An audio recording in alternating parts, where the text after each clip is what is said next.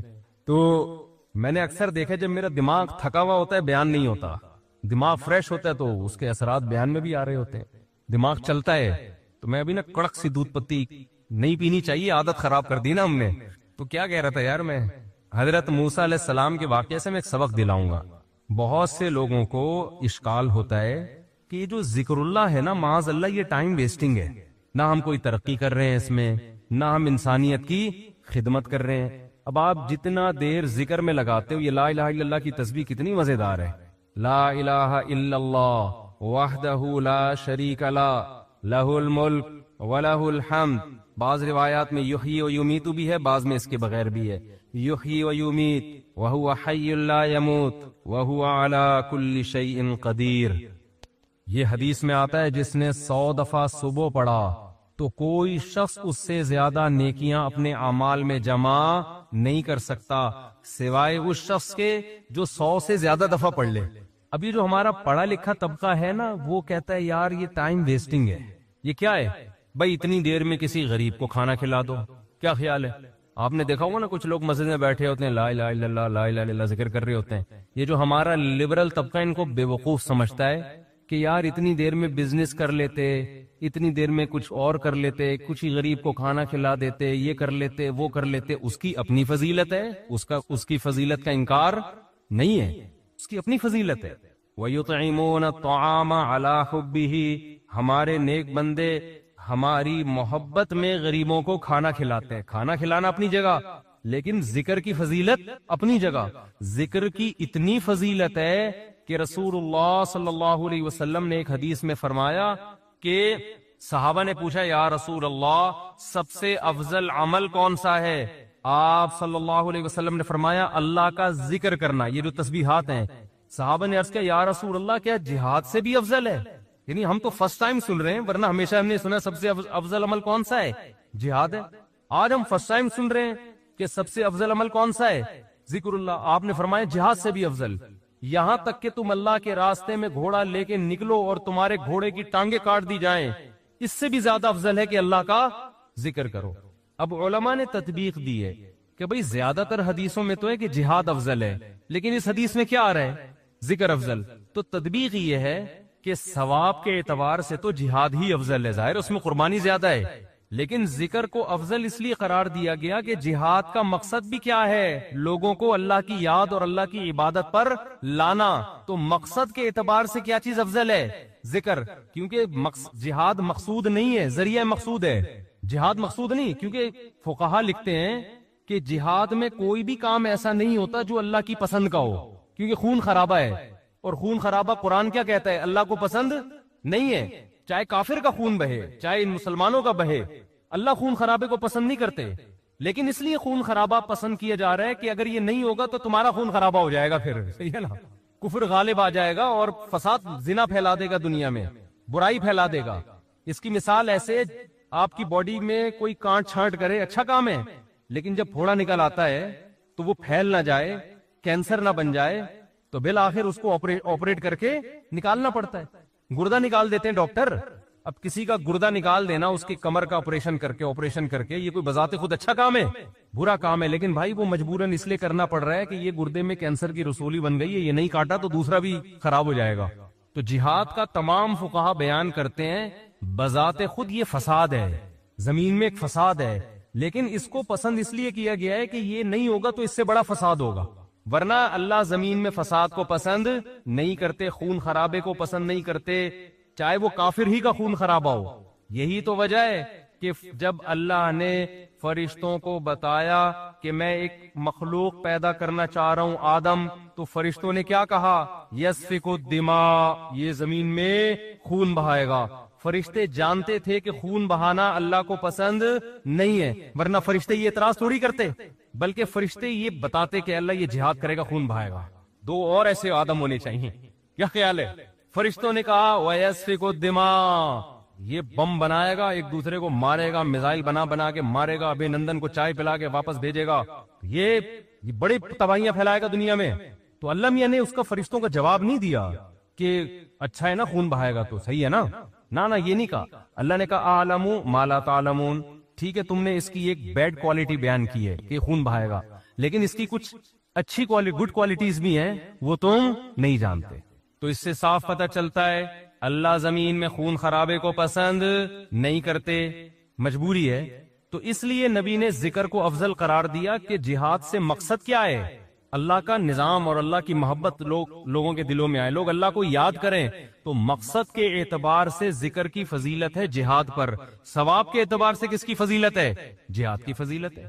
ظاہر ہے وہ ذکر کرنے والے کا کیا جا رہا ہے، لیکن جہاد میں تو آپ کے خون بہتا ہے، آپ کا بہت بڑی قربانی دینی پڑتی ہے۔ تو اب میں عرض کر رہا تھا کہ ہمارا جو لبرل طبقہ ہے نا، جو خوش قسم کے لوگ ہوتے ہیں، جو بڑے آج کل براڈ مائنڈڈ بنے پھرتے ہیں، اسلام کے فلسفیانہ انداز سے آپ ان سے بڑی لمبی چوڑی تقریریں کروا لیں، لیکن اللہ کا ذکر نہیں کرتے، اور نہ کرنا تو چلو اتنا بڑا جرم نہیں ہے، جو ذکر کر رہا اس کو کیا سمجھتے ہیں؟ بے وقوف۔ کیا بھئی یہ فلاں بزرگ سے بیعت ہے اور ان کی وہاں بیٹھا ہوتا ہے مسجد میں، صبح صبح انہوں نے بولا یہ اللہ اللہ کیا کرو تو بیٹھ کے اللہ اللہ کر رہا ہوتا ہے، یا کسی حدیث میں پڑھ لیا یہ ذکر کرنا۔ اچھا، اپنے کاموں کو بنانے کے لیے وظیفے پڑھنے والے مارکیٹ میں بہت ہیں، آپ کہیں دیکھے ہو نا اللہ اللہ کر رہا ہے تو سمجھ لو اس کی شادی نہیں ہو رہی، کسی نے اس کو شادی کا وظیفہ بتایا ہوا ہے۔ ایسے نیک مارکیٹ میں شارٹ ہیں جو اللہ اللہ کر رہے ہیں صرف اللہ کو یاد کرنے کے لیے، ایسے نیک مارکیٹ میں کیا ہیں؟ شارٹ چل رہے ہیں۔ تو ایسے نیک لوگوں کو لوگ بے وقوف بھی سمجھتے ہیں کہ ٹائم ویسٹنگ، یہ کر لیتے۔ ہم نے اپنے اکابر کو دیکھا ہے جنہوں نے بڑے بڑے کام کیے، لیکن آپ ان کے ذکر کی ڈیٹیل میں جائیں تو ایسا لگتا ہے یار یہ تو اتنا ٹائم یہ ذکر اللہ میں گزارتے تھے، ان کے پاس باقی کاموں کے لیے ٹائم کب بچتا تھا؟ لیکن باقی کام بھی انہوں نے بہت کیے۔ تو یہ جو لبرل طبقہ ہے نا ہمارا، ان کو یہ صوفی ٹائپ کے لوگ جو اللہ اللہ کر رہے ہیں تسبیح پکڑ کے یا ویسے ہی، ان کو یہ برے لگتے ہیں کہ ٹائم ویسٹ کر رہے ہیں۔ لیکن بات یہ ہے کہ جب انسان کو کسی سے محبت ہوتی ہے تو محبوب کی یاد میں ٹائم ویسٹ کرنا یہ اس کو ٹائم کی ویسٹنگ لگتا نہیں ہے۔ یہی تو منزل ہے بھائی، ہم پیدا ہی اللہ کے لیے ہوئے ہیں، ہو جائے اللہ کی یاد میں ٹائم ویسٹ، سبحان اللہ، اور کیا چاہیے؟ جانا کس کے پاس ہے؟ ہم نے اللہ کے پاس جانا ہے۔ تو ٹائم بچانا کہتے کس کو ہیں؟ میری یہ سمجھ میں نہیں آتا۔ ایک صاحب مجھ سے الجھ گئے کہ اتنا ٹائم ویسٹ کر رہے ہیں، میں نے کہا ویسٹنگ آف ٹائم کی ڈیفینیشن کیا ہے؟ کیا ڈیفینیشن ہے اس کی؟ یہ بہت امپورٹنٹ سوال ہے۔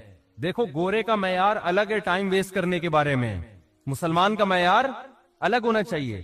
جب آپ منزل متعین کر لیتے ہیں نا تو اس منزل کی طرف جو بھی راستہ آپ کو لے کے جائے گا اس میں ٹائم کھپانا ٹائم ویسٹنگ نہیں ہے، اور جو کام آپ کو اس منزل سے ہٹا رہا ہے چاہے دیکھنے میں وہ کتنا قیمتی کام لگے، لیکن اسلام اس کو ٹائم ویسٹنگ کہتا ہے۔ مثال وہی میں ڈاکٹر اور باکسر والی لے آتا ہوں۔ آپ کا ہدف تھا ڈاکٹر بننا، صبح شام آپ کیا کر رہے ہو؟ باکسنگ سیکھ رہے ہو۔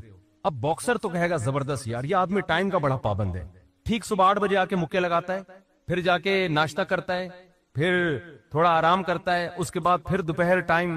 تو دیکھنے میں تو لگ رہا ہے کہ یہ ٹائم ویسٹ نہیں کر رہا، لیکن جس آدمی کو پتا ہو کہ آپ کا ہدف ڈاکٹر بننا ہے وہ کہے گا یہ ٹوٹلی ٹائم آپ کا کیا ہو رہا ہے؟ ویسٹ، ٹوٹلی، اس کا کچھ بھی فائدہ نہیں ہے فیوچر میں۔ آپ میرے پاس لوگ آتے ہیں 40 سال کے 45 سال کے کہ ہم عالم بننا چاہتے ہیں، مدرسے میں داخلہ لے کے ہم کیا بننا چاہتے ہیں؟ عالم۔ میں ان سے کہتا ہوں آپ دین کا علم حاصل کر لیں بقدر ضرورت، قرآن کی تفسیر پڑھ لیں، احادیث پڑھ لیں، بقدر ضرورت مسائل سیکھ لیں، پراپر عالم بننے کا ٹائم اب گزر گیا ہے، اب ٹائم ویسٹ ہوگا آپ کا۔ کہتے ہیں یار میں علم دین میں اپنے آپ کو کھپاؤں اور ٹائم ویسٹ، میں کہتا ہوں بھائی بات یہ ہے کہ جتنی 8 سال آپ کو محنت کرنی پڑے گی نا، اس کا آؤٹ پٹ اتنا اب نہیں نکلے گا۔ اس کی وجہ اس سے زیادہ آپ کسی اور کام میں اپنی صلاحیتیں کھپا سکتے ہو، اس کا آؤٹ پٹ زیادہ اچھا ہوگا۔ جیسے کوئی آدمی 50 سال میں میڈیکل کالج میں ایڈمیشن کے لیے جائے، ابے تو 4 سال وہاں لگائے گا، 2 سال پھر ہاؤس جاب ہوگی، اس کے بعد تجھے ایکسپیرینس چاہیے نا۔ ایکسپیرینس کے لیے 15 20 30 سال کے بعد جا کے انسان ڈاکٹر بنتا ہے، جو لوگ کہتے ہیں ہاں یہ اب کیا ہے، اسپیشلسٹ ہے یا واقعی ایک تجربے کار ڈاکٹر ہے، تو اس وقت تو آپ کا انا للہ ہو چکا ہوگا، یا آپ اتنے بوڑھے ہو چکے ہوگے کہ کام کرنے کا ٹائم ہی نہیں ملے گا۔ آج جو علماء آپ کو کام کرتے نظر آ رہے ہیں نا، یہ وہ تھے جو 18 سال کی عمر میں فارغ ہو چکے تھے، پھر انہوں نے تدریس کی۔ میں اپنی مثال دے دیتا ہوں آپ کو، شو مارنے کے لیے نہیں، کیونکہ یوٹیوب پہ نا میرے بارے میں بہت سا لوگوں نے اوٹ پٹانگ چیزیں بھی شائع کی ہوئی ہیں کہ یہ لطیفوں کے علاوہ اس بیچارے کو کچھ نہیں آتا، اس کے بیان میں حوالے نہیں ہوتے۔ تو شو مارنے کے لیے نہیں، انسان جب کوئی کام کر رہا ہوتا ہے تو اپنا انٹروڈکشن تو کروا دیتا ہے نا۔ آپ کسی ڈاکٹر کے پاس جاتے ہیں کہ میں اپنا کڈنی کا علاج کرنا چاہتا ہوں آپ سے، آپ کڈنی کے اسپیشلسٹ ہیں، تو ڈاکٹر کی ذمہ داری ہے نا کہ وہ ثابت کرے کہ ہاں جی میں کڈنی کا اسپیشلسٹ۔ آپ اس سے پوچھ رہے ہیں کہ آپ کڈنی کے اسپیشلسٹ ہیں، میں آپ سے علاج کروں گا، تو آپ کے پاس کیا دلیل ہے؟ ڈاکٹر تواضع میں، ارے ہم تو خادم، ہم کہاں میں کیا کڈنی کا پتہ، ہم تو جاہل ہیں۔ تواضع میں آ گیا نا ڈاکٹر، ارے کڈنی کیا ہوتا ہے، مجھے تو یہی نہیں پتا کڈنی کی اسپیلنگ کیا ہے، میں کوئی سڈنی سے تھوڑی آیا ہوں جو مجھے کڈنی کا پتا ہو۔ تو ایسے موقع پہ اپنی جو کوالیفیکیشن ہے یا جو بھی آپ کے اندر ایبلٹی ہے اس کو شو کرنا، یہ کوئی تواضع کے خلاف نہیں ہے۔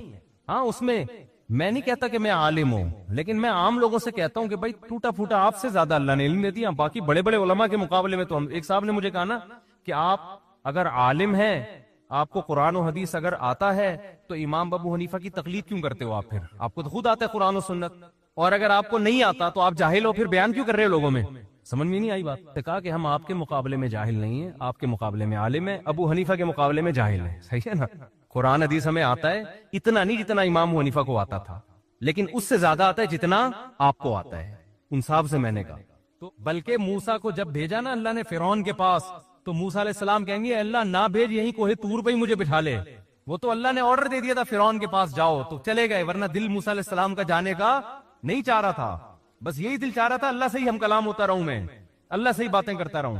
تو قال ہی عصایا، اب وہاں کوئی لبرل بیٹھا ہوا ہے، سائنٹسٹ بیٹھا ہوا ہے، تو موسیٰ علیہ السلام پر اعتراض کر، موسیٰ علیہ السلام کیا کہہ رہے ہیں؟ ہی عصایا، یہ میری لاٹھی ہے، اتوکأ علیہا، اس پہ میں ٹیک بھی لگاتا ہوں، واہش بہا علی غنمی، درختوں کے پتے جھاڑ کر اپنی بکریوں کو پتے بھی کھلاتا ہوں، ولی فیہا معارب اخری، اور اے اللہ بہت سارے اور بھی کام ہیں، پرمیشن دے تو پوری رپورٹ پیش کر دوں تیرے سامنے۔ سمجھتے ہو کہ نہیں سمجھتے؟ تو یہ ہے ذکر اللہ کا فلسفہ، اس لیے صبح و شام کچھ اللہ اللہ بھی ہمیں کرنا چاہیے۔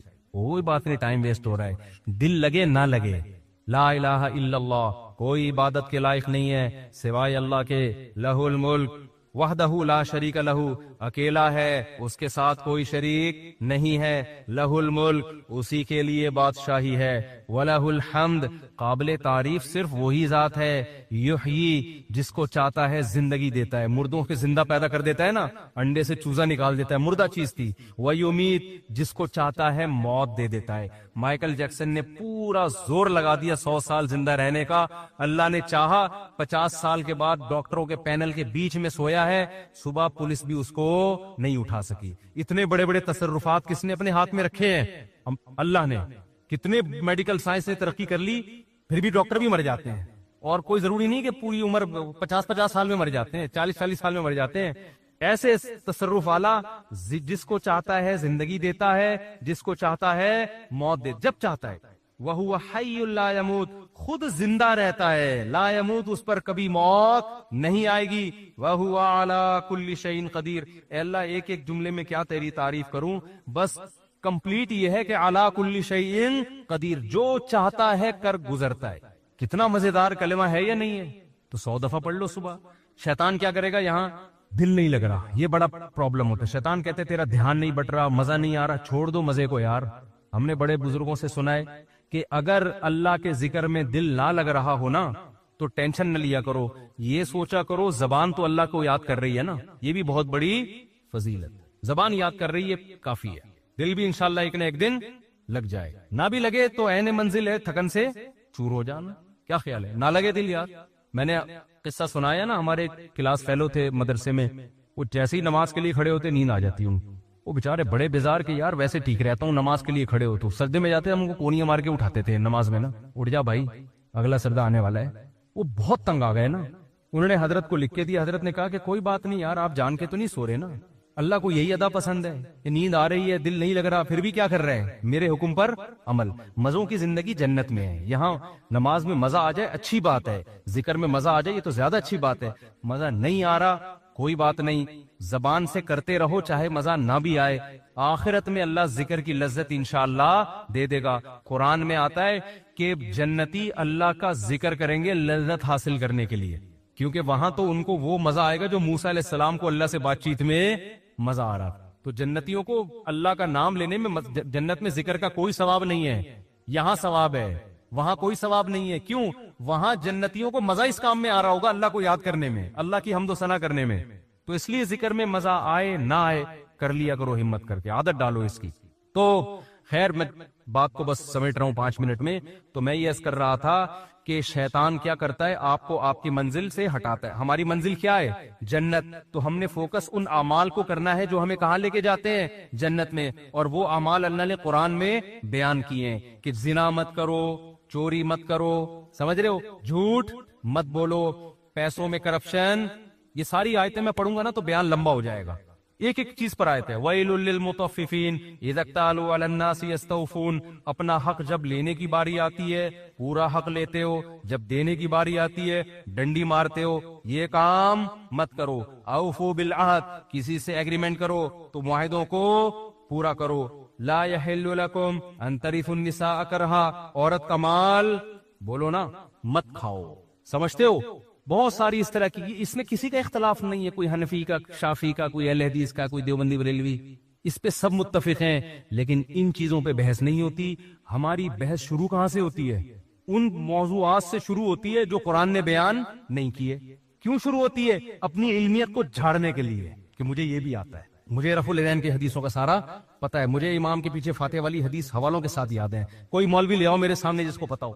یہاں سے شروع ہوتی ہے ہماری تقریر، سمجھ رہے ہو نا؟ ابے عوام کو اس کا کیا فائدہ؟ یہ تو صحابہ میں اختلافی مسئلہ تھا.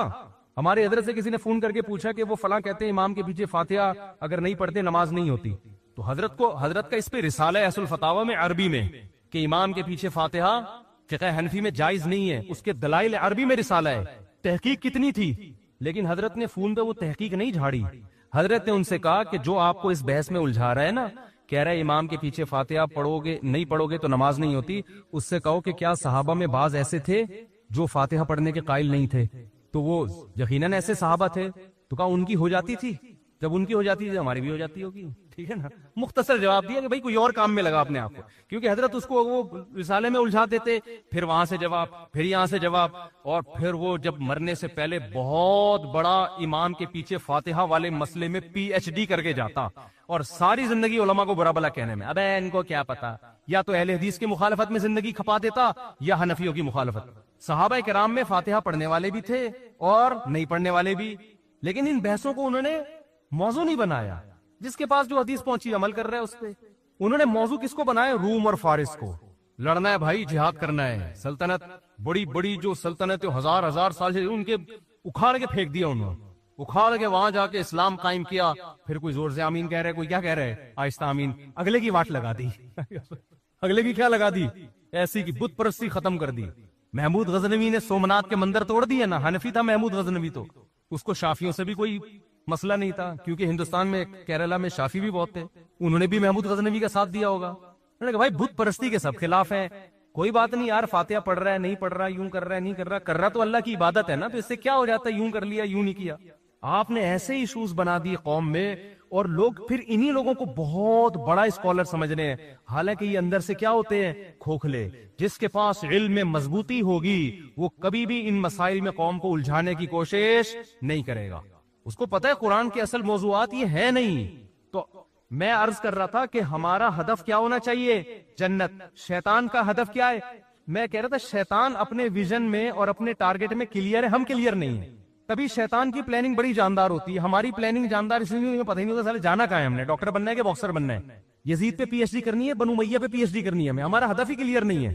شیطان کا ہدف کلیئر. شیطان کہتا تو بنو امیہ پہ پی ایچ ڈی کر نہ کر، میں تجھے ان اعمال سے روکوں گا جو تجھے جنت میں لے جانے سے روکیں گے. کیوں کرتا ہے یہ؟ بس یہ بات اس لیے کرتا ہے کہ شیطان کو ہم سے بغض اس لیے ہے کہ اللہ نے شیطان کو جنت سے نکال دیا تھا، اور آدم کو کہاں لے گیا تھا اللہ؟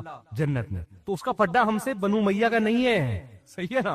امام کے پیچھے فاتحہ والا نہیں ہے، رفع الیدین والا نہیں ہے. شیطان کا پھڈا ہم سے یہ ہے کہ اس کمبخت انسان کی وجہ سے میں اللہ کے دربار سے نکلا ہوں، یہ پی ایچ ڈی کر لے یزید کے معاملے میں، یہ کمبخت جنت میں نہ جائے، ہر اس عمل سے اس کو روک دوں جو اس کو جنت میں لے جائے گا.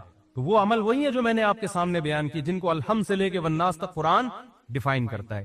تو وہی جنت کا اللہ قرآن میں تذکرہ کر رہا ہے کہ انسان کہے گا جس کو اعمال نامہ دائیں ہاتھ میں دیا جائے گا، وہ کہے گا مجھے یقین تھا کہ ایک دن میرے اعمال سے ملاقات ہونے والی ہے، لہذا میں نے پہلے سے وہ اعمال اختیار کر لیے جو اللہ نے قرآن میں بتائے تھے، میں نے وہ اعمال کو فوکس کر کے پہلے سے رکھا ہوا تھا. اور بہت سے ایسے ہوں گے ابے یار ہم جنت پہ ایمان بھی لے کر آئے اور ہمیں یقین بھی تھا جنت بھی برحق ہے، جہنم بھی برحق ہے، لیکن ہم نے جو اعمال فوکس کیے اس کی وجہ سے دنیا میں تو ہم بہت بڑے چیمپئن بن گئے، لیکن قبر میں ہمیں اس کا کخ بھی فائدہ نہیں ہو رہا، کیونکہ اللہ تو کہے گا میں نے یہ علامتیں بیان کی تھی اہل جنت کی، یہ والی تم میں کیا ہے؟ شارٹ. اہل جنت راتوں کو اٹھ کے تہجد پڑھتے ہیں، اہل جنت رشتہ داری جوڑتے ہیں، ان غریبوں کو مال کھلاتے رہتے ہیں، بہت ساری جو بھی اس پہ ٹاپک تو بڑا لمبا ہو جائے گا. تو وہ والی تمہارے اندر کوئی بھی نہیں. تمہارے اندر یہ ہے کہ فلانے نے یہ کر دیا، فلانے نے یہ کر دیا، ڈمکانے نے یہ کر دیا، تو فلانے نے یہ کر دیا، نمبر پلیٹ. ٹھیک ہے.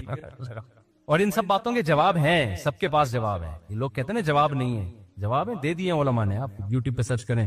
تو ہم چاہتے ہیں کہ ان چیزوں سے لوگ نکلیں، لوگ کسی اور چیز کو فوکس کریں. اور جب آپ میں ضد ختم ہو جائے گی نا، پھر دلیل سے جواب بھی آپ کو سمجھ میں آئے گا. ابھی تو ضد کا مسئلہ بنا ہوا ہے. جب انسان کسی چیز کو انا کا مسئلہ بنا لیتا ہے، آپ دلائل کے انبار لگا دیں، وہ کبھی بھی ان دلائل کو ماننے کے لیے تیار نہیں ہوتا، ایک نئی بحث چھڑتی ہے. ایسے موضوعات کو کیا ہوتا ہے، ٹھنڈا ہونے دو. جب نیوٹرل ہو جاتے ہیں نا لوگ، پھر آپ آرام سے ایک بات سمجھاتے ہو، لوگوں کی سمجھ میں وہ بات آتی ہے. ابھی تو انا کے مسئلے بنے ہوئے ہیں، ابھی کس کی سمجھ میں آئے گا بھائی؟ تو اللہ تعالیٰ سمجھنے کی عمل کی توفیق عطا